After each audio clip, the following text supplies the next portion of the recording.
Captain's log. Stardate 151213. How's everyone doing? The captain? I'm doing well. I am doing well. I'm back at Earth Station Okinawa. I'm adjusting. I'm settling. I'm ready to hit the ground running next week. I'm ready to get back to the routine. Hey, before we go too much further, we're getting into the Christmas season. At least on Earth anyway. So I figure I would wear appropriate Christmas attire throughout the month of December. That being said, excuse me. That being said, let's talk a little bit about today's sponsor. Today's sponsor, my friends over at Synthaholics. Aaron O'Brien, David Duncan, and Faith Hertzberg. These three put on an awesome podcast. I have people that don't like Star Trek listening to this podcast. I'm very proud of that fact. Aaron, Dave, Faith, you three are awesome. I need to get caught up. And hey, you know what? I've got time. I'm going to do just that. That being said, let's get a drink. My weight went up a little bit while I was back in Indiana, so I need to work on some healthier habits. One non-synthaholic beverage of choice.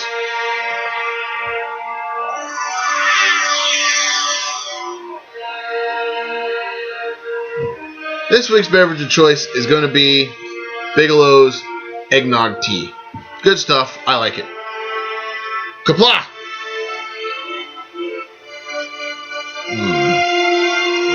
Oh, it's good. It's good. Goes down smooth. All right. Let's start this intro off the right way. Start it off with birthdays. I got quite a few of them today, so hang tight. I'm gonna try to get through them as fast as I can. First one, big old hardcore Trekkie like me. I haven't met him in person, but I know he's been working with, I want to say it's Starbase Studios. William Wells. Will, my friend, how's it going? How are you doing? Hope things are going well for you. I hope your Kickstarter's getting funded. Man, I tell you what, if you want to, post up a link for your Kickstarter on the Prosper Facebook page. I give it the official okie dokie. I'll go ahead and do it now. And hey, Will, happy birthday. Next on the list, friend of mine, knew him in Germany. He's living in Texas near my buddy Josh Baker. I wish Mike Schroeder, I really wished I'd had the time to be able to get in touch with you. I'd love to have met up with you, hung out a little bit, seen you again. How are things going? I understand you just recently had a procedure done not too long ago. I wish you a speedy recovery, my friend, and to you, I also wish you a happy birthday. All right, next on the list, a wonderful, wonderful, wonderful lady that I know from Germany. A lovely lady. She's originally from Ohio. O in the front, O in the back, high in the middle, Ohio. A lovely lady, Dana Obi. Dana, my dear, I wished your plans had not gotten changed. It would have been nice to bump into you again. I was actually over in Ohio for a couple days while I was home. Got a buddy of mine that lives up in Dayton. Got a house there. Lives over in Dayton.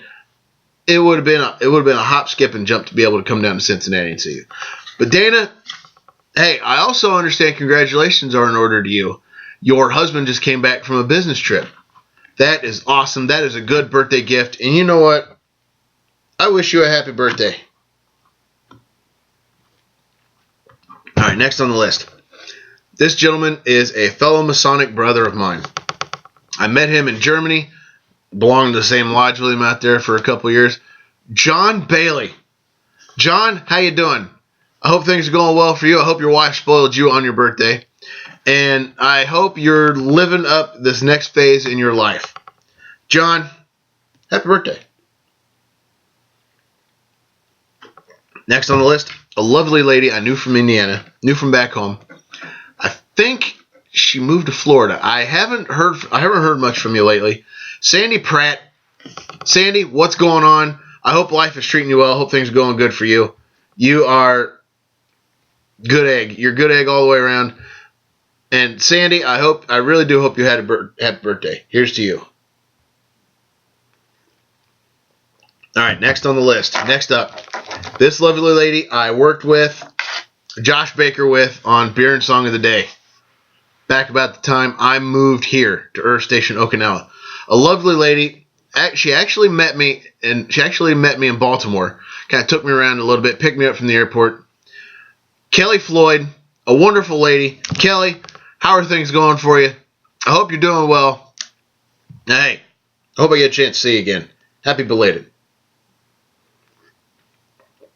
Next on the list, good friend of mine, knew him from jolly old England, Steve Richardson. Yo, Steve-O, what's up, man? How you doing? How's life treating you up that way? Hope things are going well. Hope you're doing all right, man. Hope I get a chance to see you. Hey, you know what? I tell you what. You and your wife get froggy, catch a transport down here to Earth Station Okinawa. We'll meet up, hang out a little bit, talk Haagen-Dazs, all that good stuff. Hey, Steve-O, happy birthday.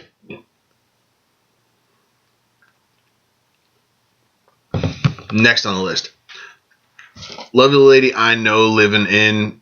Are you in Georgia? I want to say you are. Met her husband when I was on a business trip back a few years ago back. Wendy Chadwell.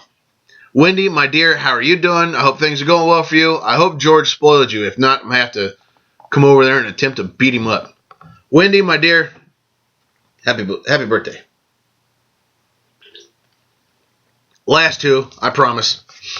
Last two birthdays for the week. First one, guy I know. I knew him in jolly old England. Then I followed him to Germany, but I didn't follow him after that. Josh Sandifer. Josh, what is going on? How's life treating you? I hope you're doing okay. I noticed that you are also in your next phase of life. I got a lot of people in the next phase of life right now. Hey, Josh, man, hit me up sometime. Love to hear from you. Happy birthday. And finally, another gentleman I know. I knew of him in England. I knew him in Germany. Good egg, all the way around. Good guy. Sterling Daniels. Called him Old Sandbag. Hey, Sandbag, how you doing? How's life treating you? How's that next phase of life going for you? Hope all is well. Hey, you know what? Look forward to hoisting one with you sometime. All right, that is it for the birthdays. Now, I got back into full swing this week for Identify This. It's been a while, so I had to come up with a few good ones. I wanted you to identify the beverage. Little bottle Rom's holding. I wanted you to identify the beverage. This one was a rough one. This one was tough. I honestly expected only hardcore Trekkies to know what this one was. The beverage I was looking for was root beer, and Al Cruzada, you nailed it. Congratulations to you. You know your Trek. Next thing I wanted you to identify. I wanted you to identify this weapon. Now, the winner of this one, if she hadn't gotten any more this week, I was going to give her an honorable mention for the beverage because she said not your father's synthahol, which it's along the same lines not your father's root beer. See the connection? I'd have given her an honorable mention. I'd have given her that one if root beer hadn't gotten guessed. But Becky Holmquist, you nailed this one. This is a Klingon mek'leth. Bladed weapon much like the batleth, except it's much shorter. And there's a classic argument between the two as to whether or not which one's the better weapon in hand-to-hand combat. Personally, I'd like the batleth for its longer reach, but I've seen a mek'leth lay waste to a batleth. And the final the final entry this week for identify this. Yes, I wanted you to identify the weapon. I was looking for the quantum torpedo. You can tell because it's got the bluish glow as opposed to the orange glow from the photon torpedo. Alex Phillips, fan I picked up from Beer and Song of the Day, he got it right. Wicked up, as Josh Baker would say. Wicked awesome job. Congratulations to the three of you. I give you three the prosper salute. And I drink to you. Let's see. Do I have any extra love? Anybody else I'm giving love to today? Let me look. Ah, yes. Couple of lovely ladies I know here.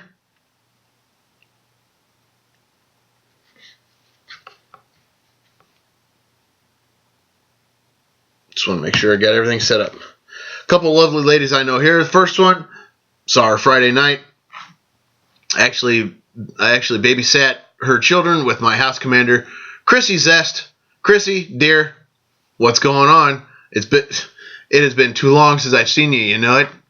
Hey, Kryssy, thinking of you. Yeah, you actually guessed the bat left earlier on. Identify this earlier in the week. Hey, you're guessing. That's all I really care about.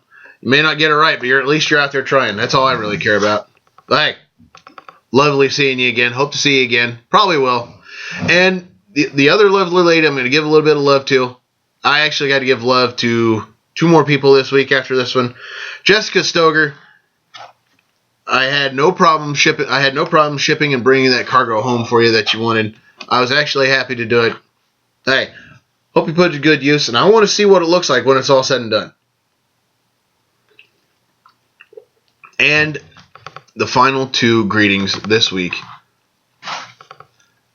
A lovely young couple. They were actually good enough to take care of Lucky and Windsor this week for the last few weeks while we were gone. Amber Palmer and Brooks Dorsey. I almost said it, but I didn't. Amber and Brooks, you've heard them mentioned before. My neighbors down here, they hooked us up. I want to thank you. I want to thank you so much from the bottom of my cold, dead heart for taking care of the boys while we were out. I really appreciate it. I give you 2 the prosper salute. And I'm going to drink to you. All right. Put this back on.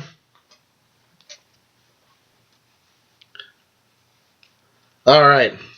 It's actually fitting I'm putting that back on. Ladies and gentlemen, guess what time it is? You said football. You nailed it. You hit it right on the head. Ooh, week 14. You know what? Crap. I was not ready for that. Come on. There we go. This week in the NFL, playoffs are right around the corner. One team has already secured a playoff spot. We all know who it is this year. The Carolina Panthers, welcome to the postseason. Yeah, I got a lot of balls saying that because, well, right now, Indy may or may not make it. But it is what it is. If they don't make it, crap happens. See you next year. All right, Vikings-Cardinals start off the week. I predicted the Cardinals. I called the Cardinals were going to get it. We're going to win this one. I called it right. Cardinals won 23-20. Interception by Dwight Freeney sealed the deal for the Cardinals. Good on them. Bills-Eagles. I'm not going to lie, but the Eagles got lucky last week. But I was so happy when I heard about that. Anyway, I think the Bills are going to beat the Eagles. Like I said, Eagles got lucky. 49ers, Browns. The Browns are garbage. Got to go with the 49ers. This one is also my toilet bowl for the week. The hell just happened?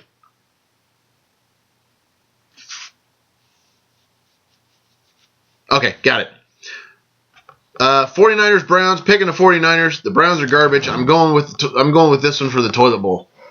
Lions, Rams. I'm saying the Rams are going to get it. The Lions don't have anything left, especially after last week's loss to Green Bay. I'm going to go ahead and put it out there. I feel bad for the Lions. I really do. That one was rough. But hey, c'est la vie. Saints, Buccaneers. Both teams are too inconsistent. This game can go either way, so I called the Saints. I said the Saints are going to win it. Titans, Jets. Jets.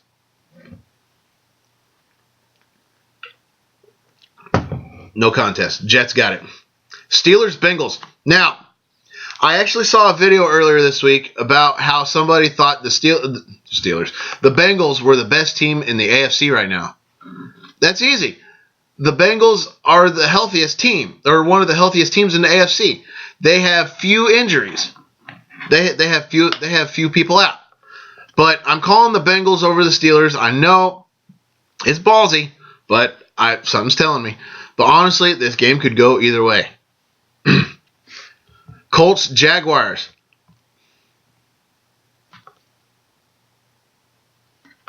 Honestly, against the Jaguars last time, we scraped off a win. We had to go into overtime to do it. But I'm holding true to my boys in blue. Chargers, Chiefs. Chiefs all the way. The Chargers aren't even worth putting in the toilet, if you know what I mean. The Chargers are garbage, but they are better than Cleveland. That's not saying much. Anybody's better than Cleveland right this year.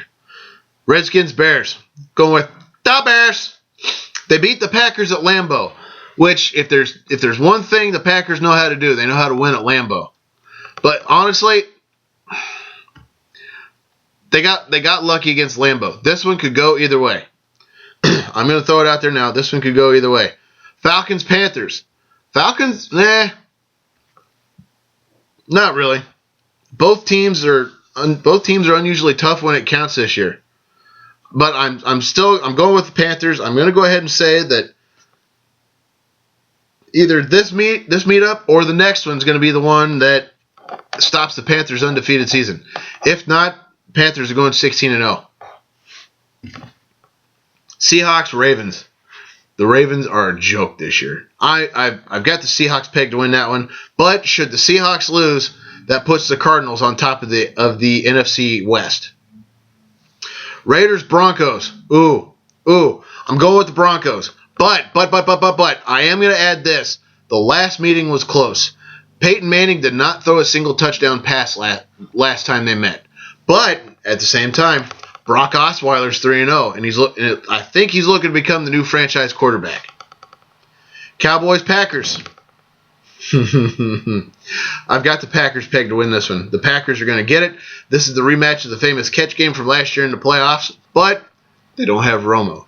Now, it is interesting to note that somehow Dallas still has a glimmer of hope for the playoffs.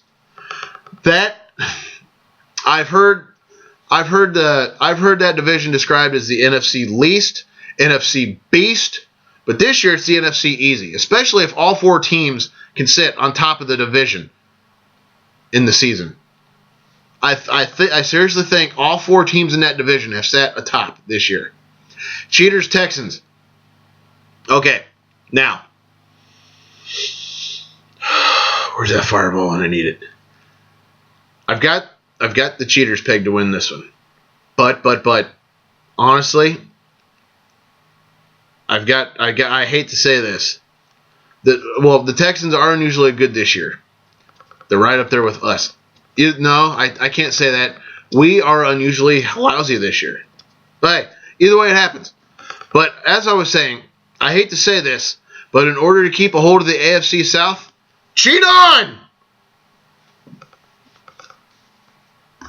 And to top off this week, Giants, Dolphins, both teams have lost games they should have won, honestly. This one could go either way, but I've got the Giants pegged to win it. And you know what? I think that's it for football. That is it for football. No, I don't want that one yet. All right, let's drink football. This week in Trek history. I had one from last week that I neglected to mention. Shame on me. But I'm going to add it to this one. It was only one, so that happens. December 6th, 1991. Star Trek VI, The Undiscovered Country, premieres in the United States. December 7th, 1979. Star Trek The Motion Picture is released in the United States. December 9th, 1952. Actor Michael Dorn is born. Michael played the first regular Klingon in Star Trek. Played Lieutenant Worf in The Next Generation, Lieutenant Commander Worf, Deep Space Nine. Yeah, he got promoted. Good. Worf needed to get promoted. But anyway, his 7 seasons of The Next Generation, his 4 feature films with The Next Generation crew, and his 4 seasons of Deep Space Nine put him, as of right now, the Star Trek regular actor with the most appearances. Right behind him, I'm probably going to have to say, is Cole Meany. He was a background performer for all 7 seasons, actually, of The Next Generation. And he was also he was also a regular throughout Deep Space Nine. And, this is supposed to be about Michael Dorn, not Cole Meany. But anyway, Michael Dorn, most Star Trek appearances. Most Star Trek appearances to date. I don't know the number off the top of my head, but Michael Dorn turned 63 this past week. December 10th, 1919, Alexander Courage was born. If you pay attention to Star Trek music like I do, you know that name, because he wrote the theme to the original series. Unfortunately, he passed away May 15th, 2008. If he were still alive today, he'd be 96 years old. Actor John Colicos was born same day, 1928. He played the first ever Klingon seen on Star Trek. He played Commander Kor in Errand of Mercy and again in 3 episodes of Deep Space Nine. Sadly, he passed away March 6th in the year 2000. If he were still alive today, he'd be 87 years old. December 11th, 1998, Star Trek Insurrection premieres in the U.S. I actually remember that. Of course I remember that. December 13th, 1929, actor Christopher Plummer was born. He played Klingon General Chang in Star Trek VI, The Undiscovered Country, which premiered last week in 1991. He turned 86, and finally, this week in Trek history, December 13th, 2002, Star Trek Nemesis is released in the United States, the last movie to take place in the Prime timeline. Also, the last voyage of the Next Generation crew, and I was at the theater twice opening day to see it. Don't care, good movie. I don't mind it. Alright, folks, that is it for the week in Trek history. Let us take a look into the databank, shall we? This week's entry comes to us from the Next Generation, episode title, A Matter of Honor. Folks, that's a spoiler alert. The following segment contains spoilers. The Enterprise D approaches Starbase 179 to take on crew replacements. Riker and Ensign Crusher meet the replacements and a crewman for the officer exchange program. Crusher exclaims that Mordok, a Benzite friend of his, couldn't have graduated from the academy already. However, the officer he's speaking to is Ensign Mendon. As Riker and Mendon have an exchange, Picard requests Riker to the phaser range. Picard questions Riker about his feelings on the OEP, also known as the Officer Exchange Program, to which Riker expresses positive feelings. Picard states that an officer from the Enterprise should participate and that there's a Klingon ship nearby, and remarking about their experience of having Worf aboard. Riker, picking up the hint, volunteers because no one's ever done it before. Picard agrees to make the arrangements. The Enterprise departs Starbase 179 to rendezvous with the IKS Pach. Riker and Worf discuss the duties of a first officer in the Klingon Defense Force. Most importantly, that a first officer will assassinate his captain if he becomes weak and unable to perform his duties. While on the bridge, Mendon observes bridge operations, somewhat arrogantly quipping away to make improvements of both tactical and the con. In 10 Forward, Riker is enjoying a feast of replicated Klingon dishes, including Pipia's Claw, Heart of Targ, and of course, Gach. Discussing the mortality of the dishes with Dr. Pulaski. Picard walks in and observes in delight as Riker feasts before his transfer, full of envy. Outside, in the corridor outside the transporter room, Worf hands Riker a transmitter, stating that he wants to ensure Riker's return to the Enterprise as a matter of efficiency. Picard hails the Pach and has a curt exchange with her captain. Mendon comments that Captain Kargan didn't seem very hospitable, to which Worf pretty much shuts him up. Mendon notices something on the neck of the Klingon bird of prey and scans the area extensively. Riker and O'Brien make an exchange before Riker beams off. The Enterprise resumes its designated course. Mendon introduces himself to Picard and inadvertently breaches protocol by making suggestions about how to improve efficiency. On the Pach, Riker is being escorted to the bridge by an officer who's never seen a human before. On the bridge, Riker introduces himself to Kargan as being from the Enterprise, who immediately corrects him and questions his loyalties. Kargan states that he can count on every Klingon officer under his command to fight and die at his command. Riker states that he's been assigned to serve aboard the Pach and will do just that, fight and die if required.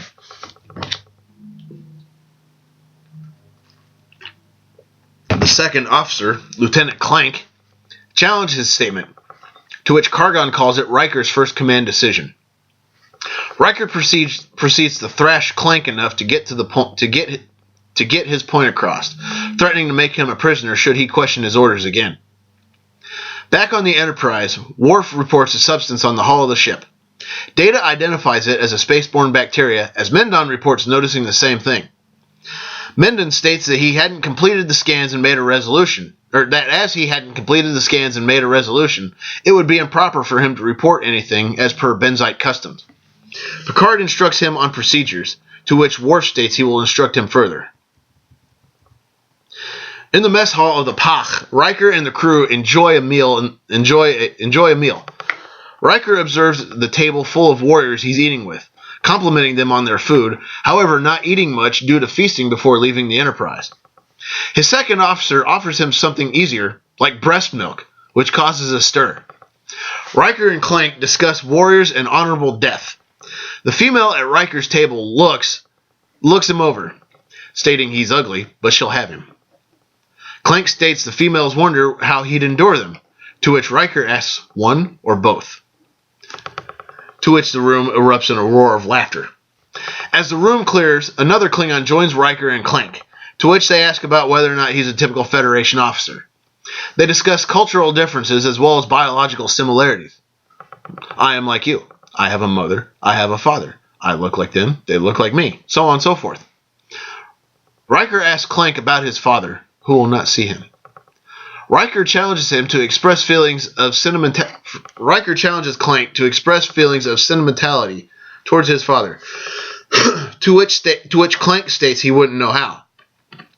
Riker ponders on that for a moment, looking at the bowl of gach in front of him, and he responds by saying, "Yesterday I did not know how to eat gach," before heaving a forkful of serpent worms into his mouth. On the bridge of the Enterprise, Mendon, Data, and Picard are completing the analysis of the bacteria, which feeds off compounds in the hull in the materials that made the hull.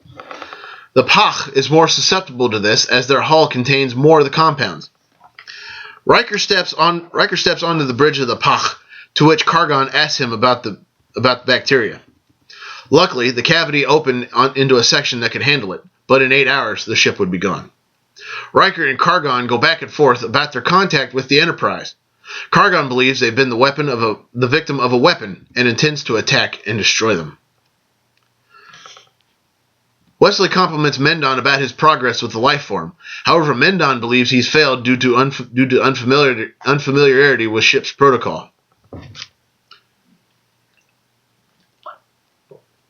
Wesley reassures him, telling him the captain doesn't like mistakes but understands that they happen, and further stating he's not responsible for the life form, but rather he discovered it. Aboard the Pach, Kargan sends Riker to engineering before he orders Clank to keep him under scrutiny. However, Clank defends Riker following his recent conversation and better understanding of humans. The tactical officer states that the Enterprise is on an intercept course, and Kargan takes this as a hostile move and orders a battle condition. As the Enterprise enters the sector, they scan the area to find the Pach. Kargan uses his position, trying to get information from Riker about possible weaknesses of the Enterprise, to which Riker does not cooperate. Riker states that he will fight and die with Kargan, but not abandon his oath to Starfleet. Kargan commends him, stating that Riker will die like a Klingon. Mendon reports that he's identified the life form and states he can remove it from both vessels. Picard sends that information to the Pach, but Karg still doesn't believe him and presses on with his plans to attack. Data is able to determine that the Klingons are still in the area due to a lack of debris and recommends a red alert. Riker tells Kargan that defensive systems activating are a standard procedure and recommends not firing until within 40,000 kilometers, stating it'll cut down their response time. Riker further states that he questions Kargan's judgment, to which Kargan blows him off. Riker takes the transmitter from his boot, activates it, and hands it to Kargan. Picard orders O'Brien to beam Riker directly to the bridge. As Kargan arrives on the bridge, he draws a weapon, but Worf stuns him with his phaser. Riker orders the ship to decloak, stating that if they're destroyed, he will die with the crew. Picard hails the Pach, stating they're there to help. Riker answers the hail, ordering the Enterprise to surrender, which Picard complies with. Kargan demands to be returned to his ship, and Picard promises to help conduct repairs to the Pach. Once back aboard, Kargan takes command and orders Riker to return to his station. In a final act of defiance, Riker gives a look and a growl of disgust, which Kargan answers by decking Riker before ordering him off the ship. Clank tells Riker he understands Klingons far better than he thought, before dragging him off the bridge. Picard and Worf greet Riker in the transporter room, commenting on his battered cheek. Riker commented his short assignment was insightful, and further it tells Worf of the admiration he has for his people, and he's glad Worf is with them on the Enterprise. How about that? You know what? Let's go behind into the data. Let's go behind the scenes. A scene filmed but cut for time showed the engineering room of the Pach.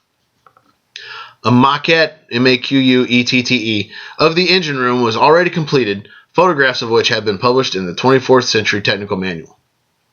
LeVar Burton and Marina Sirtis do not appear in this episode. This is the first episode of the series in which Burton does not appear. John Putch, of course, had played the identical Mordock in Coming of Age. On being cast for this episode, Putch recalled, "I was all very impressed by that. I thought, they love me.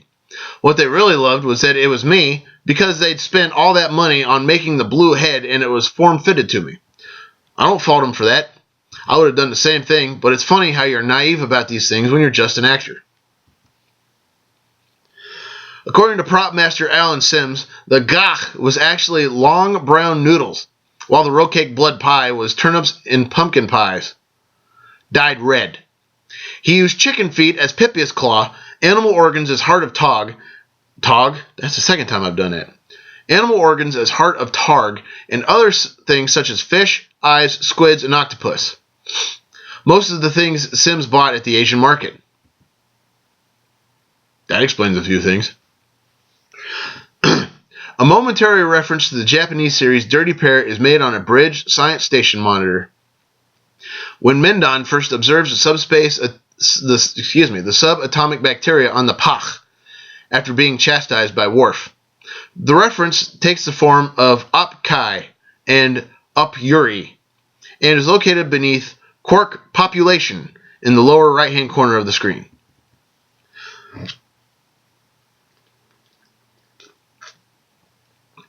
The Star Trek The Next Generation companion incorrectly states that this episode is the first to establish Miles O'Brien's last name. The name had already been previously spoken in Unnatural Selection. The Icarus Factor later established that Riker had not seen his own father in 15 years, making his criticism of Clag quite hypocritical. Klingon blood wine makes its first appearance in this episode. Commander Kern would later serve on the officer exchange program aboard the Enterprise D as first officer, and as a way of observing and meeting his elder brother Worf in the third season episode, Sins of the Father. A Klingon officer, Jadan, used the program to serve aboard the Enterprise D and attempted to gather its information to hand over to the Romulans in the Drumhead. The Pach, for some reason, is said to be armed with phasers. Typically, Klingons have been shown to employ disruptor weapons. Maybe it was a prototype. Who knows? This was the last of 5 Star Trek projects to be adapted into Viewmaster reels. Maurice Hurley recalled, "A Matter of Honor was just a good idea. It dealt with a social problem. One of the things that the old Star Trek did, which the new Star Trek can't do as well, was make comments on issues. You take a show like A Matter of Honor and say, we're going to do a little culture swapping. So we explore what it must be like to be the only black face in a room of 40 white people. That must be kind of tough. That's what Worf, in a sense, is doing. He's the only Klingon on a basically human ship. So he said, let's spin it. Let's put somebody on an all-Klingon vessel and see how that works. What's it like to be a fish out of water? What's it like to be the only white face in a meeting in Harlem. That's got to be a little funny, a little different, a little tense. That's how that show started. It was a way to look at a contemporary social problem and give it a spin. That's a good one.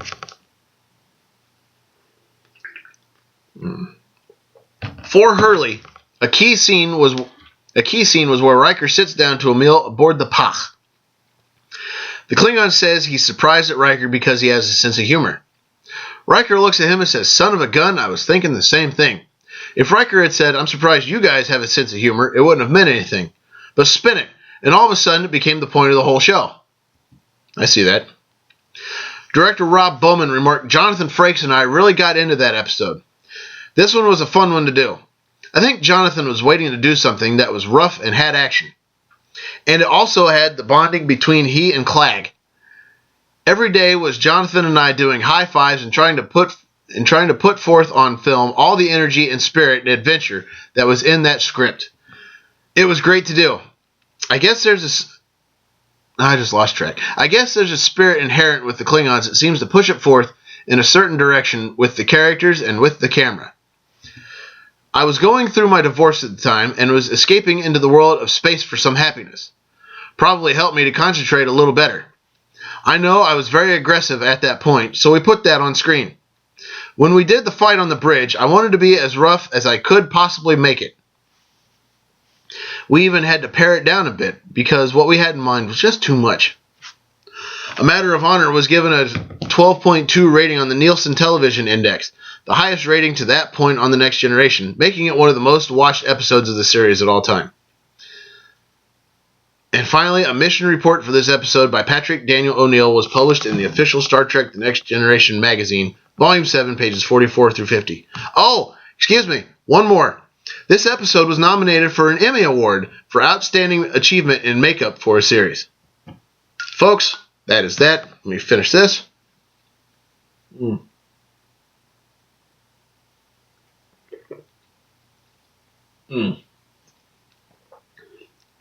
Is that Jim? Ladies and gentlemen, I want to thank you all for being patient with me, and thank you all for bearing with me while I was off the outpost. Out and about doing things. I also want to thank the guest co-hosts I've had on my show the last few weeks. The lovely and talented Gail Riggs, Josh Baker of Beer and Song of the Day, our friend Dennis Beach, and last but not least, the Admiral. Y'all helped make these last few entries memorable. But folks, I also want to thank you for taking the time to watch me, however you do it, be it on YouTube, Facebook, or if you stream me off Apple, something like Apple TV, your phone, your iPad, your computer, however you watch me. I want to thank you for doing it. But that being said, it's time to make like the Enterprise and warp out. Everybody take care. Have an awesome night or day. Don't do anything I wouldn't do, and if you do, name it after me. Don't drink and drive because you might spill your drink. More importantly, you might kill yourself or somebody else. And drinking and driving is dumber than being a Twilight fan. The only thing worse than that is rooting for cheating bastards like Tom. Giselle won't let me go to the Pro Bowl, and I'm the only one on the team that's worth a shit now that everybody else is hurt. And they're going to come after me next. Brady, men slapping women, racism, animal abuse, fake friends, people who ouch on bets, or anyone who is a member of, supports, or defends ISIS or the Westboro Baptist Church, who tried to picket Leonard Nimoy's funeral, but couldn't do it because they couldn't find it. Things like that are highly illogical, and I will not make time for them. Ladies and gentlemen, as always, I wish you all to live long and prosper.